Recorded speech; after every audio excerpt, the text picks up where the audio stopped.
តានឹងមានអ្វីកើតឡើងប្រសិនបើរុស្ស៊ីនិងចិនរកបញ្ចូលគ្នាជាប្រទេសតែមួយនេះពិតជាធ្វើឲ្យញាក់ភ្ញាក់ផ្អើលបំផុតផ្នែកផ្ទៃដីវានឹងក្លាយជាជនរដ្ឋធំជាងគេបំផុតនៅលើលោកពីអឺរ៉ុបតាក់ទិនដល់មហាសមុទ្រប៉ាស៊ីហ្វិក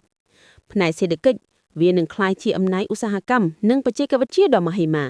រោងចក្រជួបវាលឧស្ម័នប្រេងស៊ីលីខូនជួបទីកន្លែងត្រជាក់ស៊ីបេរីផ្នែកយោធាប្រទេសមានអាវុធនុយក្លេអ៊ែរ2ក្លាយជាពលរដ្ឋយោធាដ៏ធំមួយអំណាចយោធាដែលមិនអាចប្រឆាំងបានផ្នែកវប្បធម៌វូដកាជួបហតហ្វតបាឡេជួបល្បែងល្ខោនប៉េកាំងភាសាម៉ាន់ដារាំងជួបទំនៀមតន្ត្រីប្រពៃណីរុស្ស៊ីហើយម៉ុងហ្គូលេវិញ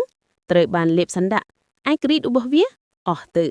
ស្រមៃមើលគណៈបកតែមួយព្រំដែនតែមួយទងជាតិមហាធំតែមួយកំពុងកងពីសេងពីធើស្បឺករហូតដល់សៀងហៃហើយវាឈុតសៀឬសហព័ន្ធអឺរ៉ាស៊ីក៏បានប៉ុន្តែមានរឿងមួយប្រកបផែនទីពិភពលោកនឹងផ្លាស់ប្ដូរយ៉ាងធំធេងជារៀងរហូត